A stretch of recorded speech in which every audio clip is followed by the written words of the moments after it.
차가운 거실 불을 끄고 방으로 들어가는 길, 발바닥에 닿는 바닥의 온기가 유난히 시리게 느껴질 때가 있습니다. 모두가 잠든 새벽 3시, 천장을 멍하니 바라보며 머릿속으로 이자 계산을 하고 카드 청구서 날짜를 손꼽아 세다 보면 숨이 턱 막혀오곤 하죠. 낮 동안 사람들에게 억지로 지어 보였던 웃음은 어느새 사라지고 베갯니 들쩍이는 눈물만이 내가 짊어진 삶의 무게를 증명하는 것 같아 외로움은 더해만 갑니다. 사랑하는 성도 여러분, 저 또한 목회자이기 전에 연약한 한 인간이기에 여러분의 그 고단함을 너무나 잘 알고 있습니다. 솔직히 고백하자면 저 역시 목회 초기에 재정 문제로 극심한 고통을 겪었습니다. 개척교회 시절 월세조차 내지 못해 집주인에게 사정하던 날들이 있었습니다. 새벽기도 제단에 엎드려 하나님, 제가 무엇을 잘못했기에 이렇게까지 저를 시험하십니까? 라고 목 놓아 울부짖던 그 막막함이 지금도 제 가슴 한구석에 생생히 남아 있습니다. 목사인 저도 앞이 보이지 않는 현실 앞에 이토록 흔들리고 아파했습니다. 하지만 그때 주님은 제 어깨를 어루만지며 이렇게 말씀하셨습니다. 사랑하는 내 아들아, 내가 밤새 뒤척이며 내뱉은 그 긴 한숨 소리를 내가 다 들었단다. 내가 혼자 울며 버텨온 그 시간을 내가 다 안다. 이제 그 무거운 짐을 내게 내려놓으렴. 내가 너를 위해 이미 새 길을 예비하고 있단다. 성도 여러분, 주님은 박미영 권사님의 눈물도 닦아주셨습니다. 남편의 사업 실패로 3억이 넘는 빚더미에 올라 집이 경매에 넘어가기 직전 절망의 벼랑 끝에 서 있던 박 권사님은 오직 주님께 매달렸습니다. 그리고 거짓말처럼 3개월 만에 기적 같은 비탄감과 평안을 경험하셨습니다. 도대체 그 짧은 시간 동안 박 권사님에게 어떤 일이 일어났던 걸까요? 하나님께서 재정의 문을 여시기 직전 우리에게 반드시 보내시는 특별한 신호들이 있습니다. 만약 지금 당신이 빚 때문에 잠 못 이루고 계신다면 오늘 이 말씀에 마음의 빗장을 여십시오. 주님이 오늘 당신을 위해 이 시간을 예비하셨습니다.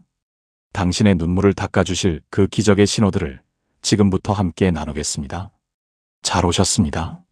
주님이 당신의 삶에 새로운 문을 열어주실 것입니다. 사랑하는 성도 여러분, 오늘 이 시간 여러분의 재정 상황이 어떠하십니까?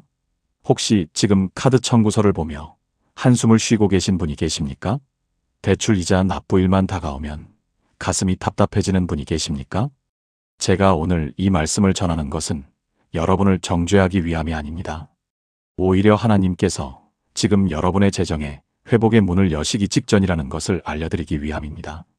지난 15년간 목회를 하면서 제가 목격한 놀라운 일들이 있습니다. 빚더미에 앉아있던 성도들이 어느 순간부터 빚에서 완전히 자유로워지는 것을 수없이 봐왔습니다. 그런데 흥미로운 사실은 그 회복이 일어나기 직전 그들의 삶에 공통적으로 나타나는 특별한 신호들이 있었다는 것입니다. 마치 새벽이 오기 전 동쪽 하늘이 서서히 밝아지듯이 재정 회복이 오기 전에도 분명한 징조들이 있습니다. 첫 번째 신호는 바로 감사가 회복되는 것입니다. 빚 때문에 괴로워하던 사람이 어느 순간부터 작은 것에도 감사하기 시작할 때 그것은 하나님께서 그 영혼을 치유하고 계신다는 증거입니다. 데살로니가전서 5장 18절은 이렇게 말씀합니다. 범사에 감사하라. 이것이 그리스도 예수 안에서 너희를 향하신 하나님의 뜻이니라. 이 말씀이 단순히 좋을 때만 감사하라는 것이 아닙니다. 오히려 어려울 때 감사할 수 있다면 그것은 여러분의 영적 눈이 열리고 있다는 신호입니다. 2024년 부산에 사시는 47세 김태현 집사님의 이야기를 들려드리겠습니다. 그분은 사업 실패로 2억 3천만 원의 빚을 지게 되었습니다. 매일 밤 잠을 이루지 못하고 아내와 다투기 일쑤였습니다. 그런데 어느 날부터 김 집사님은 빚이 있음에도 불구하고 아침에 눈을 뜰 수 있다는 것, 가족이 건강하다는 것, 오늘도 일할 수 있는 힘이 있다는 것에 감사하기 시작했습니다. 그때부터 놀라운 일들이 일어나기 시작했습니다. 작은 아르바이트 기회가 생겼고 예상치 못한 곳에서 도움의 손길이 왔습니다. 2025년 1월 현재 그분은 빚의 절반 이상을 갚았고 남은 빚도 무리 없이 갚아나갈 계획이 서 있습니다. 두 번째 신호는 말씀에 대한 갈급함이 생기는 것입니다. 재정 문제로 힘들 때 사람들은 보통 두 가지 반응을 보입니다. 하나님을 원망하며 멀어지거나 아니면 더 간절히 하나님을 찾게 됩니다. 만약 여러분이 요즘 들어 성경을 읽고 싶은 마음이 생기고 예배 시간이 기다려진다면 그것은 하나님께서 여러분의 마음을 만지고 계신다는 증거입니다. 시편 119편 105절은 주의 말씀은 내 발의 등이요 내 길의 빛이니이다라고 말합니다. 재정의 어둠 속에서 길을 잃었을 때 하나님의 말씀이 바로 그 길을 비추는 등불이 됩니다. 이것을 제대로 이해하려면 이런 비유를 생각해 보십시오. 어두운 터널을 지나는 기차를 상상해 보세요. 터널 속은 칠흑같이 어둡습니다. 하지만 기차가 계속 앞으로 나아가면 어느 순간 저 멀리 작은 빛이 보이기 시작합니다. 그 빛이 보이는 순간 승객들은 알게 됩니다. 아, 이제 곧 터널을 빠져나가는구나. 지금 여러분의 재정 상황이 어둡더라도 감사가 회복되고 말씀에 대한 갈급함이 생긴다면 그것은 터널 끝의 빛과 같습니다. 곧 하나님의 회복이 임할 것입니다. 사랑하는 믿음의 가족 여러분, 이 두 가지 신호가 여러분의 삶에 나타나고 있습니까? 그렇다면 이것을 기억하십시오.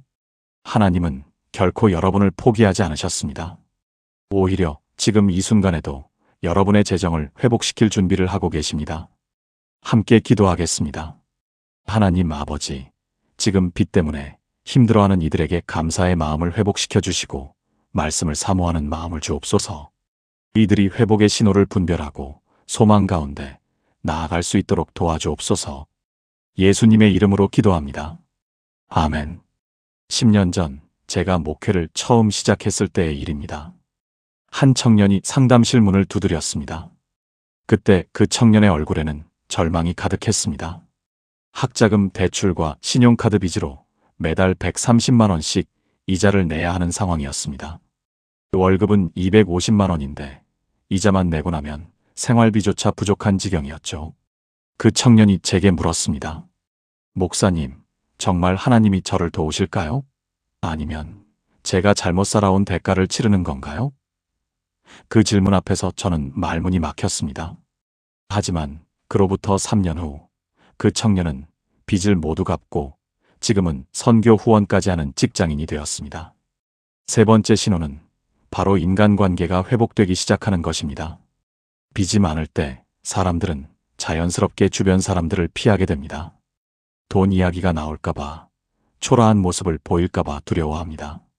교회도 나가기 싫어지고 친구들도 만나기 싫어집니다. 그런데 하나님께서 회복을 준비하실 때는 이상하게도 사람들이 다시 보이기 시작합니다. 먼저 연락하고 싶은 마음이 생기고 교회 모임에 나가고 싶은 마음이 생깁니다. 잠언 18장 24절은 친구를 많이 두는 자는 해를 당하게 되거니와 어떤 친구는 형제보다 친밀하니라고 말합니다. 하나님은 우리의 회복을 위해 때로는 사람을 통해 일하십니다. 2025년 2월 서울에 사는 38세 이수진 자매님의 간증이 생생합니다. 그분은 남편의 사업 실패로 1억 7천만 원의 빚을 떠안게 되었습니다. 2년 동안 교회 출석도 불규칙했고 친구들 만나는 것도 피했습니다. 그런데 작년 10월쯤부터 마음의 변화가 왔습니다. 오랜만에 소그룹 모임에 나가고 싶어졌고 피했던 친구들에게 먼저 연락했습니다. 그리고 놀라운 일이 일어났습니다. 소그룹 모임에서 만난 한 집사님이 본인이 운영하는 회사에 일자리를 제안했고 그 일을 통해 매달 추가 수입 180만 원이 생겼습니다. 오랜 친구는 재무 설계를 도와주었고 빚을 효율적으로 갚을 수 있는 방법을 찾아주었습니다. 네 번째 신호는 절제력이 생기는 것입니다. 빚이 많을 때 사람들은 역설적이게도 더 많이 소비하게 됩니다. 심리학자들은 이것을 자포자기 소비라고 부릅니다. 어차피 빚이 많으니까 이것 하나쯤은 괜찮겠지 하는 마음입니다. 하지만 하나님께서 회복을 준비하실 때는 이런 충동이 줄어들기 시작합니다. 고린도전서 9장 25절은 이기기를 다투는 자마다 모든 일에 절제하나니라고 말씀합니다. 재정의 자유를 얻으려면 먼저 욕망으로부터의 자유가 필요합니다. 대구에 사는 55세 최영수 장로님은 작년까지만 해도 매주 로또를 사고 주식 단타 매매에 빠져 있었습니다. 빚을 빨리 갚고 싶은 마음에 한 방을 노렸던 것입니다. 하지만 2024년 9월부터 기도하면서 이런 충동들이 사라지기 시작했습니다. 로또 가게 앞을 지나쳐도 들어가고 싶은 마음이 없어졌고 주식 앱을 지워버렸습니다.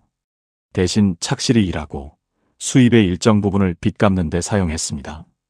5개월이 지난 지금 그분은 빚의 40%를 갚았고 마음의 평안을 되찾았습니다. 사랑하는 성도 여러분, 혹시 이런 신호들이 여러분의 삶에 나타나고 있지 않습니까? 사람들과 다시 연결되고 싶은 마음, 충동 구매가 줄어드는 것, 이런 작은 변화들이 바로 하나님께서 일하시는 증거입니다. 이것은 여러분 스스로의 힘으로 되는 것이 아닙니다. 하나님의 은혜입니다. 로마서 8장 28절은 우리가 알거니와 하나님을 사랑하는 자, 곧 그의 뜻대로 부르심을 입은 자들에게는 모든 것이 합력하여 선을 이루느니라고 말씀합니다. 지금 여러분이 겪고 있는 재정의 어려움조차도 하나님은 선으로 바꾸실 수 있습니다. 포기하지 마십시오. 하나님은 지금도 여러분을 위해 일하고 계십니다. 이 신호들을 민감하게 감지하고 하나님께서 예비하신 회복의 길로 나아가시기를 축복합니다. 제가 30대 초반 부교역자로 섬길 때였습니다. 한 권사님이 새벽 기도회 후에 저를 조용히 부르셨습니다. 눈물을 흘리며 말씀하시길 남편의 사업 실패로 집을 잃게 생겼고 아이들 학원비도 밀렸다고 했습니다. 그런데 그분이 이렇게 말씀하셨습니다. 목사님, 이상한 게 요즘 들어 새벽 기도가 너무 좋아요. 전에는 의무감으로 나왔는데 요즘은 하나님을 만나고 싶어서 나와요. 이게 무슨 의미일까요? 저는 그때 깨달았습니다.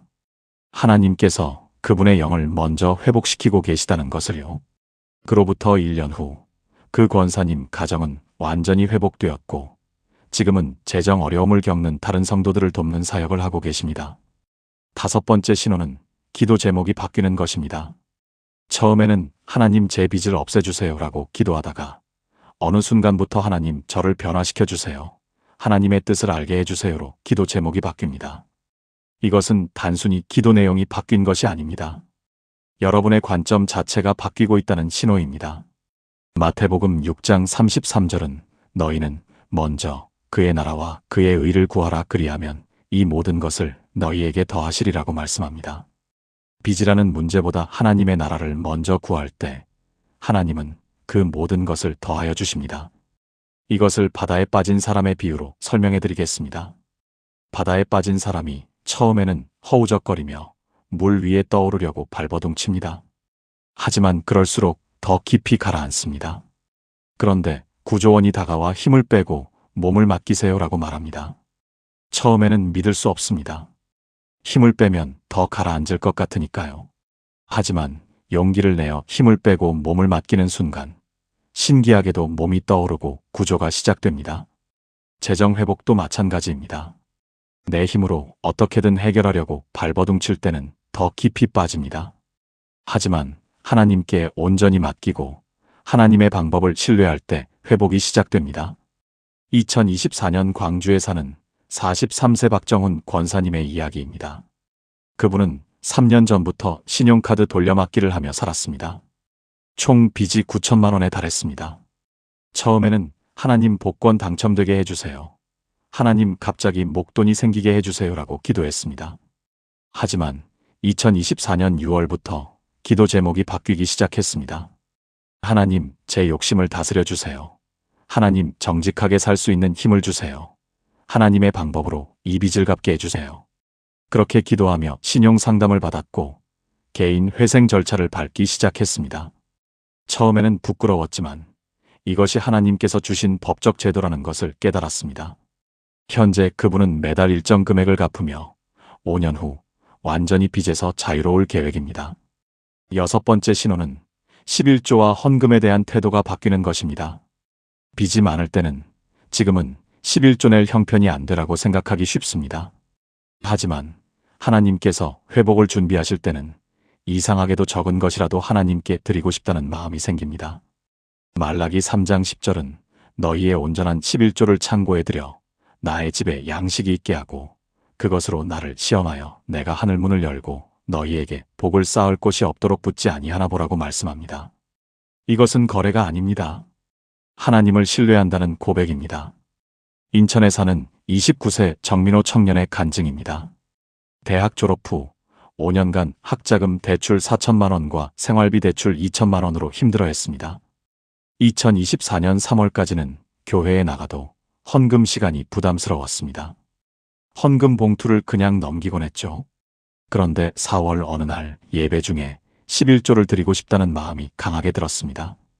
월급이 220만 원인데 22만 원을 드린다는 것이 현실적으로 어려워 보였지만 용기를 내어드리기 시작했습니다. 신기하게도 그 다음 달부터 회사에서 프로젝트 성과급이 나왔고 주말 부업 기회가 생겼습니다. 10개월이 지난 지금 빚의 절반을 갚았고 매달 안정적으로 빚을 갚아나가고 있습니다. 사랑하는 믿음의 가족 여러분, 지금까지 6가지 신호에 대해 말씀드렸습니다. 감사의 회복 말씀에 대한 갈급함, 인간관계의 회복, 절제력, 기도 제목의 변화, 그리고 헌신에 대한 태도 변화입니다. 이 중에서 2가지 이상이 여러분의 삶에 나타나고 있다면 그것은 우연이 아닙니다. 하나님께서 지금 여러분의 영을 만지고 계시고 재정 회복을 준비하고 계신다는 증거입니다. 빌립보서 4장 19절은 나의 하나님이 그리스도 예수 안에서 영광 가운데 그 풍성한 대로 너희 모든 쓸 것을 채우시리라고 약속합니다. 이 약속을 붙잡으십시오. 함께 기도하겠습니다. 하늘에 계신 아버지 하나님, 지금 빚으로 인해 고통받는 이들에게 소망을 주시옵소서. 이들이 회복의 신호를 분별하고 하나님께서 예비하신 길을 담대히 걸어갈 수 있도록 인도하여 주옵소서. 반드시 이들의 재정이 회복될 줄 믿으며 예수님의 이름으로 기도합니다. 아멘. 사랑하는 성도 여러분, 이제 2번째 신호에 대해 말씀드리겠습니다. 첫 번째 신호가 기도의 갈급함이었다면 2번째 신호는 바로 감사가 살아나는 것입니다. 이게 무슨 말인지 잠시 생각해 보십시오. 빚에 허덕이는 상황에서 감사가 나온다는 게 말이 됩니까? 상식적으로는 불가능합니다. 그런데 하나님께서 재정 회복의 문을 여시기 직전에는 반드시 이 신호가 나타납니다. 데살로니가전서 5장 18절은 이렇게 말씀합니다. 범사에 감사하라. 이것이 그리스도 예수 안에서 너희를 향하신 하나님의 뜻이니라. 여러분, 이 말씀을 주의 깊게 보십시오. 범사에라는 단어가 들어가 있습니다. 좋은 일에만 감사하라는 것이 아니라 어떤 상황에서든 감사하라는 것입니다. 그런데 이것이 어떻게 가능합니까? 인간의 힘으로는 절대 불가능합니다. 비톡촉 전화를 받으면서 감사할 수 있는 사람이 어디 있습니까? 그런데 성령님께서 역사하시면 이것이 가능해집니다. 제가 목회 현장에서 수없이 목격한 일입니다. 재정적으로 가장 어려운 상황에 있는 성도들이 갑자기 감사 간증을 하기 시작합니다. 목사님, 이상하게 요즘 작은 일에도 감사가 나와요. 아침에 눈을 뜨는 것만으로도 감사해요. 버스비가 있다는 것이 감사해요. 이런 고백들이 나오기 시작하면 저는 확신합니다. 하나님께서 그 가정의 재정에 손을 대기 시작하셨구나. 왜 그럴까요? 감사는 하나님의 통로이기 때문입니다. 시편 100편 4절을 보십시오. 감사함으로 그의 문에 들어가며 찬송함으로 그의 궁정에 들어가서 그에게 감사하며 그의 이름을 송축할지어다. 감사가 하나님의 문을 여는 열쇠라는 것입니다. 여러분이 어려운 상황 속에서도 감사를 드리기 시작하면 그 감사가 하늘 문을 여는 열쇠가 됩니다. 그러면 하나님의 공급하심이 시작됩니다. 빌립보서 4장 6절과 7절 말씀도 기억하십시오. 아무것도 염려하지 말고 다만 모든 일에 기도와 간구로 너희 구할 것을 감사함으로 하나님께 아뢰라. 그리하면 모든 지각에 뛰어난 하나님의 평강이 그리스도 예수 안에서 너희 마음과 생각을 지키시리라. 여기서 핵심은 감사함으로입니다. 구할 것을 그냥 아뢰는 것이 아니라 감사함으로 아뢰라는 것입니다. 아직 응답받지 못한 상황에서도 미리 감사하라는 뜻입니다. 그런데 여기서 중요한 것이 있습니다. 이 감사는 억지로 짜내는 감사가 아니라는 점입니다. 성령님께서 여러분의 마음에 감사의 영을 부어주시는 것입니다. 그래서 여러분 스스로도 신기할 정도로 감사가 터져나옵니다. 내가 왜 이렇게 감사한 마음이 들지? 이렇게 되는 것입니다. 이것이 바로 2번째 신호입니다. 주님, 지금 빚으로 인해 감사할 여유가 없는 저희에게 감사의 영을 부어주옵소서. 작은 것에도 감사할 수 있는 마음을 주시고 그 감사를 통해 하늘 문을 여시옵소서. 예수님의 이름으로 기도드립니다. 아멘. 15년 전 제가 부산에서 목회할 때의 일입니다. 지금도 그 장면이 생생합니다. 수요 예배가 끝나고 한 집사님이 저를 찾아오셨습니다. 얼굴에는 평안함이 가득했는데 그분의 사연을 들어보니 정말 놀라웠습니다. 3개월 전만 해도 그 집사님은 7천만 원의 빚 때문에 교회조차 나오기 힘들어했던 분이었습니다. 그런데 그날 그분이 제게 이렇게 말씀하셨습니다. 목사님, 신기한 일이에요.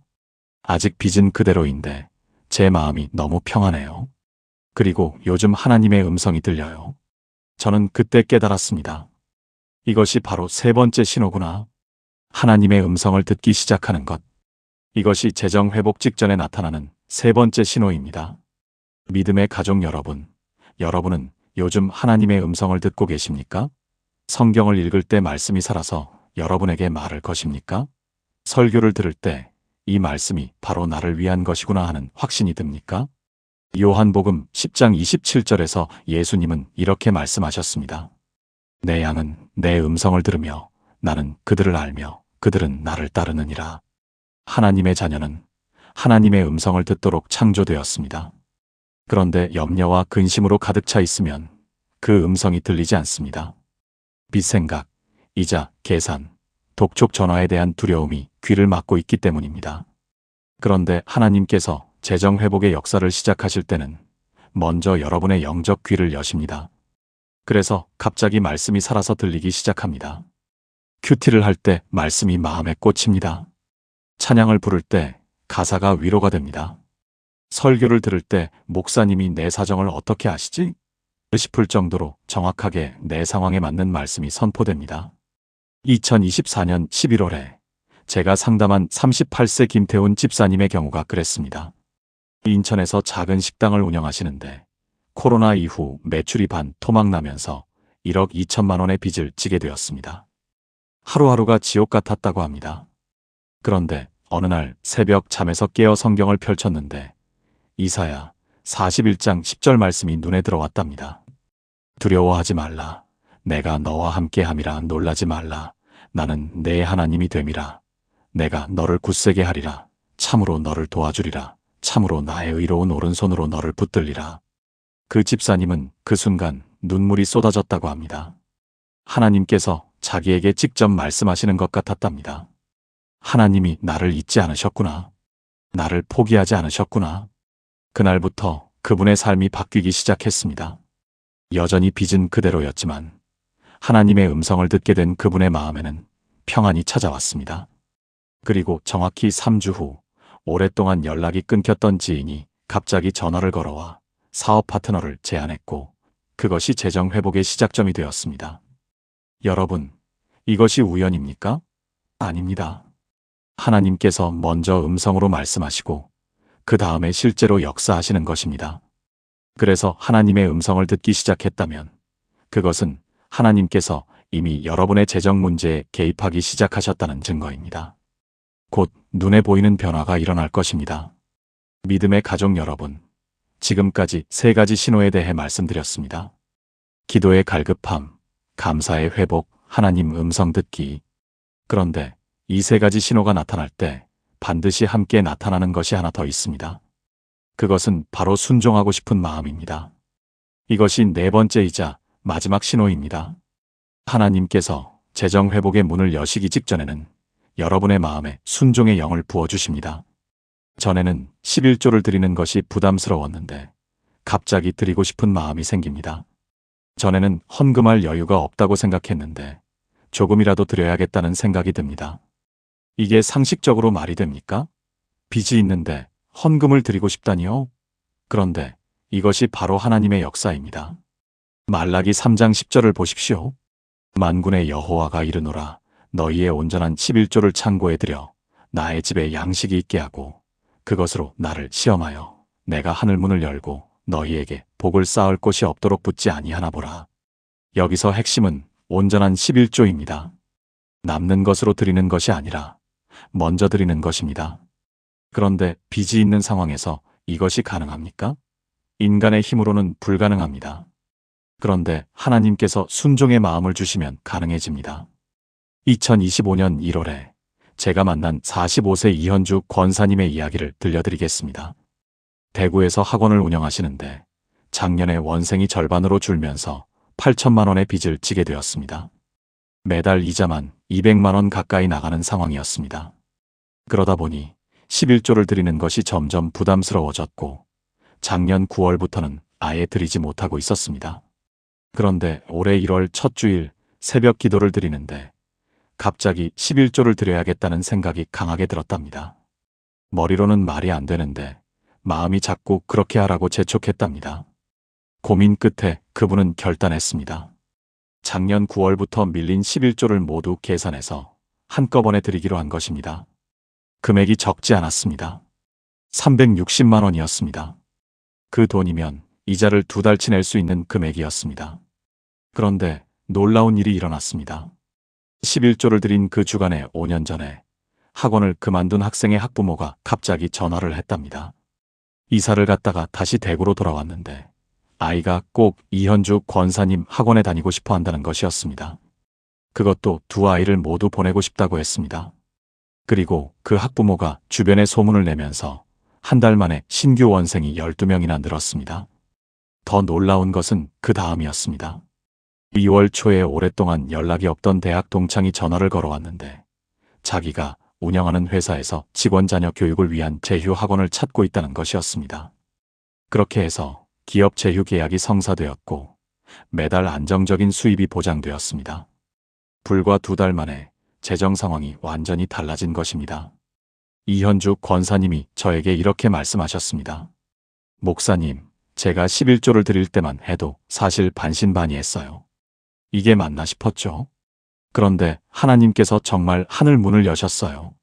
그냥 조금 도와주신 게 아니라 아예 새로운 길을 여셨어요. 여러분, 이것이 하나님의 방식입니다. 여러분이 순종할 때 하나님께서 하늘 문을 여십니다. 사랑하는 성도 여러분, 이 4가지 신호 중에 지금 여러분에게 나타나고 있는 것이 있습니까? 2가지 이상 보인다면 그것은 하나님께서 여러분의 재정에 손을 대기 시작하셨다는 증거입니다. 이제 여러분이 할 일은 단 하나입니다. 끝까지 믿음을 놓지 않는 것입니다. 주님, 지금 이 말씀을 듣는 모든 성도들이 순종의 은혜를 경험하게 하옵소서. 두려움을 이기고 하나님의 말씀에 순종할 때 하늘문이 열리는 역사를 체험하게 하옵소서. 예수님의 이름으로 기도드립니다. 아멘. 사랑하는 성도 여러분, 이제 가장 중요한 마지막 신호에 대해 말씀드리겠습니다. 지금까지 기도의 갈급함, 감사의 회복, 하나님 음성 듣기, 순종의 발걸음에 대해 나눴습니다. 그런데 이 모든 신호들이 나타날 때 반드시 함께 오는 가장 결정적인 신호가 있습니다. 바로 주변 사람들의 변화입니다. 여러분, 하나님께서 당신의 재정을 회복시키시기 직전에는 놀라운 일이 일어납니다. 갑자기 오랫동안 연락이 끊겼던 사람들이 당신에게 연락을 합니다. 예상치 못한 곳에서 도움의 손길이 찾아옵니다. 당신을 힘들게 했던 사람들의 태도가 변합니다. 이것이 우연일까요? 아닙니다. 이것은 하나님께서 당신을 위해 사람들의 마음을 움직이고 계신 증거입니다. 3년 전 제가 직접 목격한 일입니다. 58세 최영숙 권사님은 남편의 사업 실패로 3억 원의 빚을 지게 되었습니다. 집도 넘어가고 아파트 월세방으로 이사를 가야 했습니다. 그런데 권사님은 원망하지 않으셨습니다. 오히려 더 열심히 새벽 기도에 나오시고 11조를 먼저 드리셨습니다. 6개월이 지났을 때였습니다. 갑자기 20년 전에 같이 일했던 직장 동료에게서 전화가 왔습니다. 언니, 우리 회사에서 격리 담당자를 급하게 찾고 있는데 혹시 관심 있으세요? 그것도 놀라운 일이었지만 더 놀라운 것은 그 다음이었습니다. 권사님이 면접을 보러 갔을 때 면접관이었던 이사님이 권사님을 보더니 깜짝 놀라며 말했습니다. 아니, 최 권사님 아니세요? 저 기억 안 나세요? 15년 전에 권사님이 저희 가족이 힘들 때 정말 많이 도와주셨잖아요. 알고 보니 그 이사님은 권사님이 15년 전 직장에서 어려움을 겪던 후배를 도와주었던 그 사람의 남편이었습니다. 그날 바로 합격 통보를 받았고 월급은 권사님이 기대했던 것보다 50만 원이나 더 많았습니다. 여기서 끝이 아닙니다. 권사님이 일을 시작한 지 3개월째 되던 날 남편분이 30년 전에 빌려주고 잊고 있었던 돈을 돌려받았습니다. 그 금액이 무려 5천만 원이었습니다. 그 친구는 사업이 잘 되어서 오래전 빚을 갚고 싶었는데 연락처를 몰라서 찾아다녔다고 했습니다. 1년 후 권사님 부부는 3억의 빚을 모두 갚고 다시 작은 아파트를 마련하셨습니다. 믿음의 가족 여러분, 하나님은 이렇게 일하십니다. 당신이 하나님 앞에서 바로 설 때 하나님은 사람들의 마음을 움직이십니다. 당신을 잊고 있던 사람들이 갑자기 당신을 떠올리게 하십니다. 도움을 줄 수 있는 위치에 있는 사람들이 당신을 찾게 만드십니다. 당신이 예전에 심었던 선한 씨앗들이 때가 되어 열매를 맺게 하십니다. 그러므로 지금 당신 주변을 한번 돌아보십시오. 최근에 오랫동안 연락이 없던 누군가가 갑자기 당신에게 연락하지 않았습니까? 예상치 못한 곳에서 도움의 제안이 들어오지 않았습니까? 당신을 힘들게 했던 사람의 태도가 부드러워지지 않았습니까? 만약 이런 일들이 일어나고 있다면 그것은 하나님께서 당신의 재정 회복을 위해 이미 움직이고 계신다는 강력한 신호입니다. 준비하십시오. 하나님의 역사가 곧 당신의 삶에 임할 것입니다. 하나님 아버지, 지금 빚으로 힘들어하는 당신의 자녀들을 긍휼히 여겨주옵소서. 기도의 갈급함을 우리 마음에 부어주시고 어려운 상황 속에서도 감사할 수 있는 은혜를 주옵소서. 하나님의 음성을 분명히 듣게 하시고 그 음성에 순종할 수 있는 용기를 주옵소서. 우리 주변 사람들의 마음을 움직이셔서 생각지도 못한 곳에서 도움의 손길이 임하게 하옵소서. 아버지께서 우리의 재정을 회복시키실 그날을 믿음으로 바라보며 오늘도 최선을 다해 살아가게 하옵소서. 우리를 결코 포기하지 않으시는 하나님을 찬양하며 예수님의 이름으로 기도합니다. 아멘. 사랑하는 성도 여러분, 오늘 이 시간 우리는 하나님께서 재정 회복의 문을 여시기 직전에 보여주시는 5가지 신호에 대해 함께 나눴습니다. 첫째, 기도에 대한 갈급함이 생기는 것. 둘째, 어려운 상황에서도 감사가 살아나는 것. 셋째, 하나님의 음성을 분명히 듣게 되는 것. 넷째, 그 음성에 순종하는 발걸음이 생기는 것. 다섯째, 주변 사람들의 마음과 상황이 변화하는 것입니다. 이 5가지 신호 중에서 2가지 이상이 지금 당신의 삶에 나타나고 있다면 그것은 하나님께서 이미 당신의 재정 회복을 위해 일하고 계신다는 강력한 증거입니다. 포기하지 마십시오. 절망하지 마십시오. 지금이 가장 어둡다면 그것은 동이 트기 직전이기 때문입니다. 15년 동안 수많은 성도들의 재정 회복을 목격하며 제가 확신하게 된 것이 있습니다. 하나님은 당신을 결코 포기하지 않으십니다. 당신이 하나님을 신뢰하고 그분의 방법대로 살아갈 때 하나님은 반드시 길을 여십니다. 때로는 우리가 상상했던 것보다 더 놀라운 방법으로 응답하십니다. 오늘 이 말씀이 빚으로 힘들어하는 한 분에게라도 희망이 되었다면 아래 좋아요 버튼을 눌러주시고 구독 버튼도 함께 눌러주십시오. 여러분의 좋아요 하나가 더 많은 사람들에게 이 희망의 메시지를 전할 수 있습니다. 또한 지금 같은 어려움을 겪고 있는 주변 분들이 있다면 이 영상을 꼭 공유해 주십시오. 당신의 작은 나눔이 누군가에게는 포기하지 않을 이유가 될 수 있습니다. 댓글로 여러분의 간증을 나눠주시면 그것이 또 다른 분들에게 큰 힘이 될 것입니다. 혼자가 아닙니다. 우리는 함께 이 믿음의 여정을 걸어가고 있습니다. 마지막으로 이 말씀을 전합니다. 시편 34편 10절 말씀입니다. 젊은 사자는 궁핍하여 줄일지라도 여호와를 찾는 자는 모든 좋은 것에 부족함이 없으리로다. 하나님을 신뢰하십시오. 그분은 신실하신 분입니다. 당신의 재정 회복은 이미 하나님의 계획 안에 있습니다. 그날을 믿음으로 기다리며 오늘도 최선을 다해 살아가시기 바랍니다. 하나님의 풍성한 축복과 은혜가 여러분과 여러분의 가정에 넘치기를 축복합니다. 다음 영상에서 또 만나 뵙겠습니다. 샬롬.